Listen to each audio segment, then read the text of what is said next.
మనసులో ఆవేదన బయటపెట్టారు. ఎలాగైతేనేం సాధించారు. ఇక్కడ సాధించారు అని సింపుల్ గా చెప్తే సరిపోదు. కూటమి కట్టడానికి ఎన్ని కష్టాలు పడ్డారో, చరిత్ర చూడని విజయాన్ని టీడీపీ చూడగలిగిందంటే పవనే ప్రధాన కారణం. అందుకే man of the match award Pawan కే ఇస్తున్నారు రాజకీయ విశ్లేషకులు. అంత కసితో కూటమి కట్టడానికి ప్రయత్నించకపోతే ఇంతటి విజయం అసాధ్యమని ఒకే మాటలో తేల్చి చెప్తున్నారు. సరే, బీజేపీ ఒప్పుకుంది. టీడీపీతో జట్టు కట్టేందుకు సరే అంది.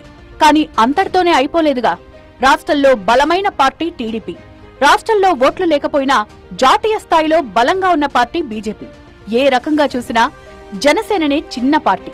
సో సీట్ల పంపకాల్లో ఎవరి డిమాండ్స్ వారికున్నాయి. తానే ప్రధానం కాబట్టి ఎక్కువ సీట్లు కోరుకుంది టీడీపీ. కోరి వచ్చారు కాబట్టి అడిగినవి ఇవ్వాల్సిందే అంది బీజేపీ. అందుకే గౌరవప్రదం అనే మాట నుంచి పవన్ వెనక్కి తగ్గాల్సొచ్చింది. ఇంత స్టోరీ కార్యకర్తల ముందు చెప్పుకోలేరుగా. కానీ తాననుకున్న లక్ష్యం నెరవేరాలి. అందుకే ముందుగా 24 అసెంబ్లీ సీట్లు, 3 ఎంపీ స్థానాలు తీసుకుని దాని గురించి బీజాక్షరాలు అనే స్లోగన్ వినిపించి మరీ తగ్గారు. ఓవరాల్ ఎపిసోడ్ లో తానే త్యాగం చేయాల్సొచ్చింది. ఎక్కడ నెగ్గాలో కాదు, ఎక్కడ తగ్గాలో తెలియాలి అని తన సినిమాలో చెప్పిన డైలాగ్ ను తానే అక్షరాలా పాటించాల్సొచ్చింది. కేవలం పవన్ కళ్యాణ్ త్యాగం వల్లే పొత్తు, సీట్ల పంపకాలు పూర్తయ్యాయి. కార్యకర్తలు ఎంత వారిస్తున్నా సరే, ఆవేశంతో, నిరాశతో కొందరు వెళ్లిపోయినా సరే సీట్ల పంపకాలను పూర్తి చేశారు.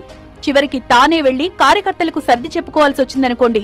కానీ పవన్ కళ్యాణ్ అలా చేసుండకపోతే ఓట్ ట్రాన్స్ఫర్ జరిగేదే కాదు. ఓట్లు బదిలీ కాకపోతే ఇంత గెలుపు సాధ్యమయ్యేదే కాదు.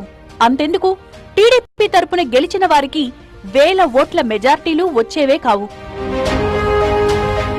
2019 ఎన్నికల్లో టీడీపీ ఓటమికి కారణమే జనసేన ఓట్లు. ఇంతా చేసి పొత్తు పెట్టుకుని తీరా ఓట్ ట్రాన్స్ఫర్ జరగకపోతే మొదటికే మోసం వస్తుంది. అందుకే తన కార్యకర్తలకు పదే పదే విన్నవించుకున్నారు. తాను రాజకీయాల్లోకొచ్చిందే మార్పు కోసం. తనతో కలిసి ప్రయాణం చేయడానికి సిద్ధమా అంటూ క్యాడర్ కు చెప్పుకున్నారు. ఒప్పించగలిగారు. అలా ఏ నమ్మకంతో అయితే కేవలం 21 సీట్లు తీసుకున్నారో ఇప్పుడు ఆ నమ్మకమే నిజమైంది. నిలబడిన అన్ని స్థానాల్లో సంపూర్ణ ఆధిక్యం ప్రదర్శించగలిగింది. ఈ ఎన్నికల్లో 3 పార్టీల మధ్య జరిగిన ఓట్ల బదిలీ చూసి రాజకీయ విశ్లేషకులే ఆశ్చర్యపోయారు.